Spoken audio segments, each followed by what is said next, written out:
Hello friends, welcome back to be our mom family. आज की इस वीडियो में मैं उन साइन या उन सिग्नल्स के बारे में बात करूंगी जो एक छोटा बच्चा आपको दे रहा होता है, तो उन्हें देख के आपको समझ जाना चाहिए कि अभी वाकई उसे डॉक्टर की नीड है।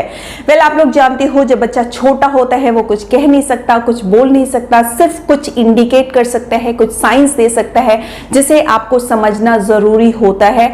और अगर आपको बच्चा ऐसा कोई साइंस दे रहा है जो हम आगे वीडियो में कवर करने वाले हैं, तो प्लीज इमीडिएटली अपने डॉक्टर से कंसल्ट कर लीजिए। कोई भी होम रेमेडी पे कोई भी आप आप अपने आप ट्रीटमेंट करने मत लग जाइए। आइए वीडियो को स्टार्ट करते हैं। और सबसे पहला जो साइन है कि अगर बच्चे को फीवर हो रहा है, लाइक बच्चा 3 महीने से छोटा है, उसे 100 डिग्री फ़ारेनहाइट तक फीवर है, तो प्लीज वेट मत करिए, फौरन अपने डॉक्टर से कंसल्ट कर लीजिए। अगर बच्चा 3 महीने से ऊपर है और 100 डिग्री फ़ारेनहाइट से थोड़ा सा भी स्लाइटली ऊपर है फीवर बच्चे को, तो प्लीज इमीडिएटली डॉक्टर से कंसल्ट करिए। दूसरी चीज है बच्चे में ब्रीदिंग ट्रबल, लाइक सांस लेने में आप देख रहे हो कि बच्चे को सांस लेने में दिक्कत हो रही है, बच्चा सांस ठीक से नहीं ले पा रहा है, तो इमीडिएटली अपने डॉक्टर से कंसल्ट कर लीजिए। तीसरी चीज है आपको ध्यान रखना है कि बच्चा डिहाइड्रेटेड तो नहीं है। खासकर 6 महीने से छोटे बच्चों पे बहुत ज्यादा ध्यान देने की जरूरत होती है, क्योंकि 6 महीने से जो बड़े बच्चे होते हैं तो उनके पास मल्टीपल ऑप्शंस होते हैं। आप उनको पानी दे सकते हो, आप वो फूड सॉलिड फूड दे सकते हो, जस्ट लाइक वो फ्रूट या फिर वो वेजिटेबल जिसमें वाटर का कंटेंट ज़्यादा होता है, तो उससे बच्चे की जो लिक्विड की रिक्वायरमेंट होती है वो फुलफिल हो जाती है। आप जूसेस दे सकते हो, आप कोकोनट वाटर दे सकते हो, मतलब मल्टीपल ऑप्शंस यहाँ पे हो जाते हैं। लेकिन जहाँ बच्चा 6 महीने से छोटा होता है तो उस केस में बच्चा सिर्फ ब्रेस्ट मिल्क या फिर फॉर्मूला पे डिपेंड होता है। तो वो कौन से ऐसे साइन दे रहा होता है जिसे आप समझ सकते हो कि बच्चा डिहाइड्रेटेड है? तो सबसे पहली चीज़ है, जब आप उसका यूरिन चेक करोगे तो उसका जो यूरिन होगा बहुत ज़्यादा येलो येलो होगा। नेक्स्ट थिंग इज कैसे साइंस वो देता होता है कि वो बच्चा डिहाइड्रेटेड है, जैसे लाइक उसकी आप लिप्स देखोगे तो बहुत ज़्यादा क्रैक हो रहे होंगे, मुंह के अंदर आप देखोगे तो सूखा सूखा हो रहा होगा, जब बच्चा रो रहा होगा तो उसके आंसू नहीं आ रहे होंगे।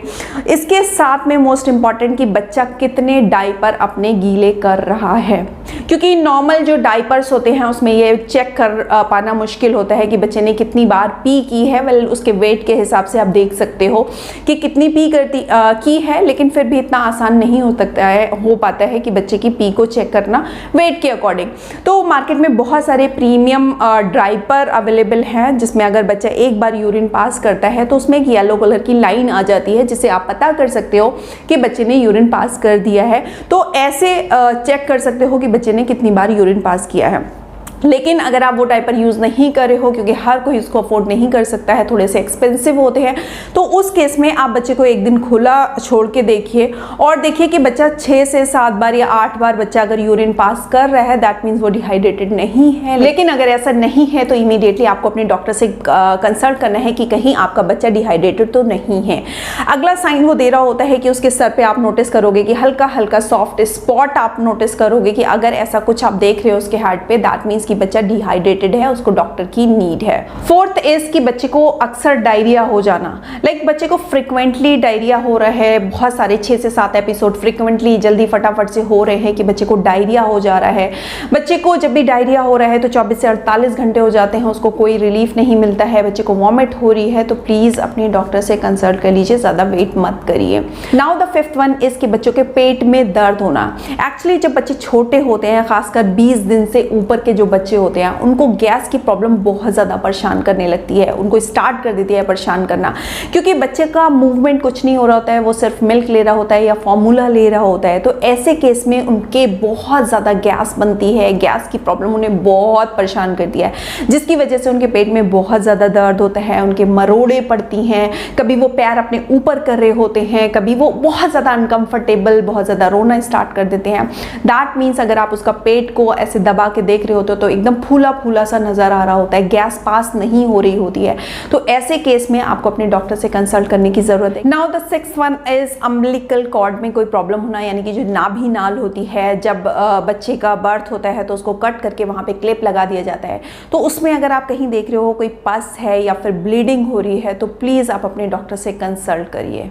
सातवीं चीज है कि मान लीजिए बच्चे ने कुछ मुंह में डाल लिया है या फिर कान में चला गया है या नाक में कुछ चला गया है, तो फौरन आपको घर से रन करना है हॉस्पिटल की तरफ। घर पे ज़्यादा देर नहीं लगानी है, इमीडिएटली डॉक्टर से कंसल्ट कर लीजिए, क्योंकि कुछ अगर चोक हो गया है तो आगे चल के बहुत ज़्यादा प्रॉब्लम हो सकती है, सीवियर प्रॉब्लम हो सकती है। तो इमीडिएटली अगर कुछ ऐसा है या कोई टॉय या कोई भी चीज़ उसके मुंह में गई है, नाक में, कान में, तो प्लीज़ फटाफट से जाइए अपने डॉक्टर के पास में। अगली चीज़ है कि आप देख रहे हो कि बच्चा बहुत ज़्यादा रो रहा है, अनकॉमन है, और आप समझ नहीं पा रहे हो कि आखिर वजह क्या है। आप उसका स्टमक दबा के देखते हो, टमी दबा के देखते हो, तो गैस भी आपको नहीं लग रही होती है, कुछ आपको फीवर भी नहीं लग रहा होता है, कफ कोल्ड कुछ भी नहीं लग रहा है, लेकिन फिर भी बच्चा रो रहा है, तो प्लीज़ डॉक्टर से कंसल्ट कर लीजिए। क्योंकि बिना वजह बच्चे नहीं रोते हैं, तो हो सकता है कोई ऐसा रीज़न हो जिसकी वजह से बच्चा रो रहा है, तो प्लीज़ आपको डॉक्टर से कंसल्ट करना बेहतर है। Now the next one is कि बच्चे की एक्टिविटी बहुत ज़्यादा कम हो गई है। पहले बच्चा बहुत ज़्यादा एक्टिव रहता था, आप कुछ एक्सप्रेशन देते थे, कुछ करते थे तो वो स्माइल पास करता था, मुस्कुराता था, हंसता था, लेकिन फिलहाल कुछ टाइम से आप नोटिस कर रहे हो कि बच्चा बिल्कुल डल हो गया है, बिल्कुल एक्टिव नहीं है, स्माइल भी नहीं दे रहा है। तो ऐसे केस में कोई ना कोई प्रॉब्लम हो सकती है, तो अपने डॉक्टर से ज़रूर कंसल्ट करिए। पॉइंट नंबर 10 है कि बच्चे के कहीं कोई कट लग गया है, कहीं से ब्लीडिंग हो रही है, या बच्चे कहीं कुछ जल गया है, चाहे वो केमिकल से हो सकता है या फिर किसी हीट से उस पर जल गया है, या फिर पानी बॉईल करते वक्त उसके ऊपर पानी पड़ गया है, या फिर बच्चा बेड से नीचे गिर गया है या कैसे भी गिर गया है और उसके यहाँ पे जो है थोड़ी सी चोट लगी है, तो इमीडिएटली आपको डॉक्टर से कंसल्ट करना है। हाँ, जो भी फर्स्ट एड आप दे सकते हो फटाफट से वो करने के बाद आपको इमीडिएटली डॉक्टर की तरफ रन करना है। पॉइंट नंबर 11 है कि बच्चे की एपेटाइट यानी कि बच्चे की जो भूख है वो बहुत ज़्यादा कम हो गई है। पहले ऐसा कुछ नहीं था, अचानक से आप नोटिस कर रहे हो कि बच्चा जो भी आप बच्चे को दे रहे हो वो उसको रिफ्यूज कर रहा है, उसको रिजेक्ट कर रहा है, उसको नहीं खाना है। तो ऐसे केस में हाँ, ऐसा होता है कि बच्चे को कभी फीवर हुआ है या कोल्ड या कफ हो रहा होता है, तो बच्चे की एपेटाइट थोड़ी सी कम हो जाती है, तो उसमें आपको घबराने की ज़रूरत नहीं है। कुछ दिन के बाद वो बैक टू नॉर्मल हो जाएगा। लेकिन अगर ऐसा नहीं होता है, ये कॉन्टीन्यूस ऐसा काफ़ी दिन से चल रहा है, तो प्लीज़ आप अपने डॉक्टर से ज़रूर कंसल्ट कर लीजिए कि आखिर इसकी वजह क्या है। अगली चीज़ है जो बहुत इंपॉर्टेंट साइन है, बेबी की पॉटी के बारे में आपको बहुत ज़्यादा ध्यान रखने की ज़रूरत है। वेल, जब बच्चा 1-2 दिन 3 दिन का होता है तो उस टाइम में बच्चे की पॉटी का कलर ब्लैक ग्रीनिश लाइक हो सकता है, इस तरीके का कलर। लेकिन अगर जैसे जैसे बच्चा धीरे धीरे बड़ा होने लगता है, उसके बाद में अगर आप नोटिस कभी कर रहे हो कि बच्चे के जो पॉटी है उसका कलर जो है वो चेंज हो रहा है, लाइक बहुत ज़्यादा डार्क ग्रीन हो रहा है, ब्लैक हो रहा है, या बच्चे की पॉटी वाइट हो रही है, या बच्चे की पॉटी में जो है वो ब्लड जैसा कहीं कुछ भी दिखाई दे रहा है, तो आपको इमीडिएटली डॉक्टर से कंसल्ट करना है, वेट नहीं करना है। इसके साथ में खासकर जो न्यू मॉम्स होती हैं वो बहुत जल्दी परेशान हो जाती हैं। जब बच्चा 1 महीने या 1.25 महीने तक पहुंचता है तो वो नोटिस करती हैं कि उनके बच्चे को पॉटी पास नहीं हो रही है। 1 2 3 4 5 6 7 डेज हो गए हैं, बच्चे की पॉटी पास नहीं हो रही है, तो वो घबरा जाती हैं, फौरन डॉक्टर से कंसल्ट करते हैं। यस, ऑफ कोर्स हम लोग घबरा जाते हैं, लेकिन आपको उस टाइम में घबराने की ज़रूरत नहीं होती है, क्योंकि 3 महीने से छोटे जो बच्चे होते हैं तो उनको एक दिन में 7 बार अगर पॉटी आती है तो बिल्कुल नॉर्मल सी बात है, और 7 दिन में अगर 1 बार पॉटी आती है तो बिल्कुल नॉर्मल है। लेकिन हाँ, उस केस में अगर बच्चे को लूज मोशन हो रहा है कि 7 से लाइक ऊपर जा रहे हैं, 8 से 10 बार पॉटी आ रही है, थोड़ी थोड़ी आ रही है, बार बार आ रही है, रिपीटेडली हो रही है, ऐसा कुछ हो रहा है, बहुत ज़्यादा अगर हो रहा है, तो प्लीज़ आप अपने डॉक्टर से कंसल्ट करिए। इसके साथ में बच्चा अगर कॉन्स्टिपेशन बच्चे को अगर हो गया है, लाइक बच्चे की पॉटी बहुत ज़्यादा हार्ड आ रही है, या बच्चा पॉटी पास करते वक्त बहुत ज़्यादा रो रहा है, तो आप नोटिस करोगे जब बच्चा पॉटी पास करेगा तो उसका जो पहला वाला पार्ट होता है वो अगर हार्ड है तो बच्चा ऑब्वियसली रोएगा। तो प्लीज़ आप अपने डॉक्टर से कंसल्ट कर लीजिए इस बारे में। पॉइंट नंबर 13 इस बच्चे को वॉमिटिंग होना। अक्सर जब बच्चा छोटा होता है तो थोड़ा बहुत स्पिट अप होना बिल्कुल नॉर्मल सी बात है, और जो खासकर न्यू पेरेंट्स होते हैं बहुत जल्दी घबरा जाते हैं कि बच्चा मिल्क क्यों बाहर निकाल रहा है। तो ये स्पिट अप होना बिल्कुल नॉर्मल सी बात है। लाइक बच्चे को बर्फ दिला रहे हो तो उस दौरान बच्चे ने थोड़ा सा स्पिट अप यानी कि डकार दिलाते वक्त थोड़ा सा मिल्क बाहर निकाल दिया है, या बच्चे को उल्टा आपने लिटाला है तो बच्चे ने मिल्क बाहर निकाल दिया है, तो ये होना बिल्कुल नॉर्मल सी बात है। लेकिन अगर ये अनकॉमन हो रहा है, बहुत ज़्यादा एकदम बल्क में बच्चा बाहर निकाल रहा है और फ्रिक्वेंटली ऐसा हो रहा है, तो प्लीज़ आप अपने डॉक्टर से ज़रूर कंसल्ट कर लीजिए। हो सकता है उसका जो आप फॉर्मूला दे रहे हो वो उसे सूट नहीं कर रहा है, या फिर ब्रेस्ट मिल्क भी कभी कभी कुछ बच्चों को सूट नहीं कर रहा होता है, तो इस केस में जो है आप अपने डॉक्टर से कंसल्ट कर सकते हो। नेक्स्ट पॉइंट इज बच्चों में लॉस ऑफ हियरिंग, यानी कि बच्चे को सुनाई नहीं दे रहा है।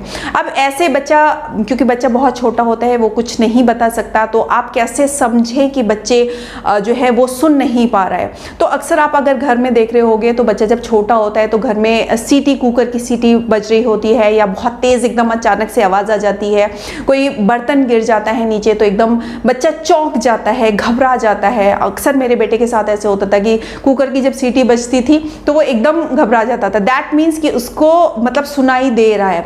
लेकिन अगर आप नोटिस कर रहे हो कि बहुत तेज आवाजें होने पर भी बच्चा कुछ भी रिएक्ट नहीं कर रहा है, दैट मीन्स उसके सुनाई देने में कुछ प्रॉब्लम है, वो ठीक से सुन नहीं पा रहा है, तो इमीडिएटली आपको डॉक्टर से कंसल्ट करना है। पॉइंट नंबर 15 इसके बच्चे को फिट पड़ जाना, यानी कि उसको दौरा अगर पड़ जाता है, और खासकर जब बच्चे को फीवर होता है और आप इग्नोर कर जाते हो, आपको पता ही नहीं लग पाता है कि बच्चे को फीवर हो गया है, तो उस केस में जो है बच्चे को दौरा पड़ सकता है, फिट पड़ सकता है। तो प्लीज अगर ऐसा कुछ भी हो रहा है तो इमीडिएटली डॉक्टर से कंसल्ट कर लीजिए। आप घर पे वेट मत करिए, और 3 महीने से छोटे बच्चे तक पे तो आपको कोई एक्सपेरिमेंट करना ही नहीं है।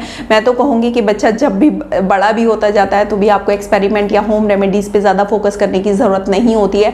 फौरन कोई भी प्रॉब्लम है तो आप अपने डॉक्टर से कंसल्ट कर सकते हैं, क्योंकि वो बेहतर आपके बच्चे का ट्रीटमेंट कर सकते हैं। होम रेमेडीज पे ज्यादा आपको ट्रस्ट नहीं करना चाहिए। So friends, that's all for this video. I hope video informative रही होगी। फटाफट से लाइक कर दीजिए, और अगर आप इस चैनल पे पहली बार आए हैं तो फटाफट से सब्सक्राइब बटन के साथ साथ बेल आइकन को जरूर हिट कर दीजिए। Then be healthy, be safe, have a good day, bye bye. अपना बहुत ख्याल रखें। Thanks for watching Piya mom channel. Bye bye.